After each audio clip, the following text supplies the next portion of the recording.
Welcome to AP Review Session Solutions for number 5. A really good problem that involves collisions, conservation of energy, conservation of momentum, and even a little projectile motion. I will go through each problem. I'm not going to necessarily plug in numbers for you. You can do that. I just want to make sure you're clear on how you approach it and what would be the relevant equations. Okay, so let's make sure we understand the setup. We have a pendulum bob of a certain mass coming down, hitting a stationary object. They collide in such a way they don't stick, and this one moves off and follows a parabolic path some distance away.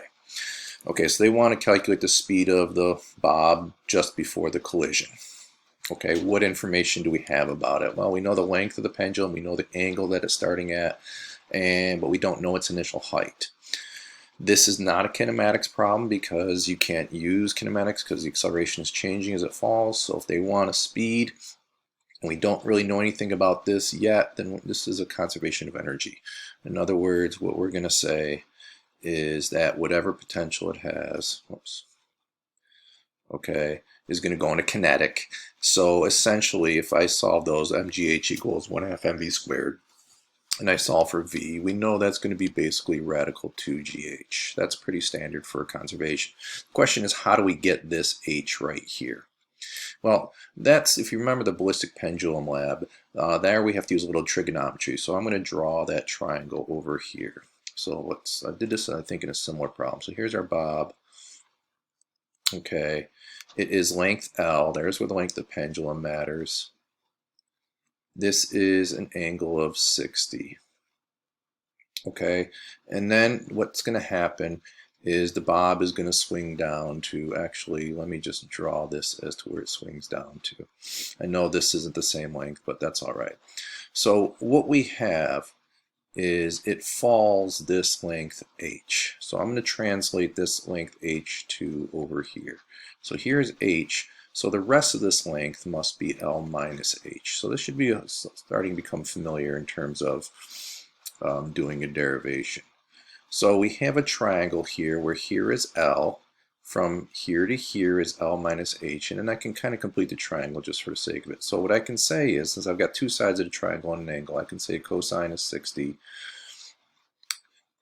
equals adjacent L minus h over L. Solve for h, and it's really L minus L cos 60. So when you put in the value of L and the angle, you get an h. You go back to this problem and you plug it in there and you get the velocity. All right, next question. Calculate the speed of the small ball after the collision.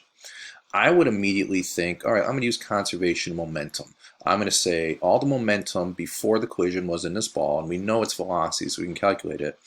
And then after the collision, this has momentum, as does this. And then if I work that out, and I'm not going to, I see a problem arises that I have two unknowns. I don't know this speed, nor do I know this speed afterward. So I really can't go anywhere with that unless I try to use conservation of kinetic energy, but I can't because I don't know if it's perfectly elastic. In fact, that's a problem that comes up a little bit.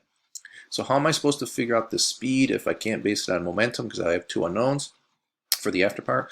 Well, that's where the projectile helps us. The fact that it went 1.4 meters away for a height means I can work my way backward to figure out how fast this must have been going to go this distance. So it's a nice projectile motion part. I will go through the VTACs just to remind you because it's always good for you. If you can't remember off the top of your head, it's really important you be able to break this down or feel like you have some chance of breaking it down. So I have X and I have Y, vertical, horizontal and vertical. So I'm looking for this. There's my question mark. This is 0 because it's not moving vertically initially. Time I don't know. Acceleration I know horizontally is 0, and here it's g as it falls. And x is 1.4, and this is 1.2. So in order to get this velocity, I need to know how much time it took to go this distance, 1.4. I don't have that, so I got to use the vertical to find that time to fall this height at that acceleration. So that boils down to time is equal to radical 2 times the height, 1.2, sorry, that's so messy, divided by 9.8. That comes from the equation x equals 1/2 at squared, where the initial speed is 0. So I solve for this time, I get it, I put it into this equation, and to find the velocity is simply, since there's no acceleration, distance divided by time. So the velocity will be whatever 1.4 is divided by that time. So there's where I get, I'll call that v prime. Now it asks us to calculate the speed of the ball, this ball, after the collision. Okay, now I can use conservation of momentum because now I have one of the variables. Let me set up the equation over here. Basically, we have sigma p equals sigma p prime, and you should write that. Don't forget, you should always write that to make clear you're using the conservation of momentum. All the momentum is initially coming from the 0.66 ball and times its original velocity, which we found in part A. That's going to equal the m of the 0.22 times its velocity after we found that, plus m of the 0.66 times its v, I'll put v2 prime. There's our variable. We know this, this, this, this, and this. You can solve fairly easily for that velocity. All right, next problem. Indicate the direction that this ball moves after the collision. Okay, and that's a good problem. You're not going to be able to solve this numerically because it's too complicated. To be honest with you, I'm not quite sure how the AP expects you to know that unless we were expected to talk to you about how the direction of a non-inelastic collision occurs. I did talk to you about that, so let me remind you. If the key is the relative masses. If this is more massive than this, and they don't stick together, then this must continue moving forward. It doesn't matter how high it started, it must continue forward. If they were the same masses, which are not here, but you should know this, then this one would have to come to a stop. And if this was a lighter mass, then it would have to bounce off. So to me, that's kind of a trivial thing that you're just expected to know, but it's only a 1-point problem, so it would be to the right. And then it calculates to what height would this ball rise after the collision, okay? So remember, you just figured out how fast it was moving after the collision.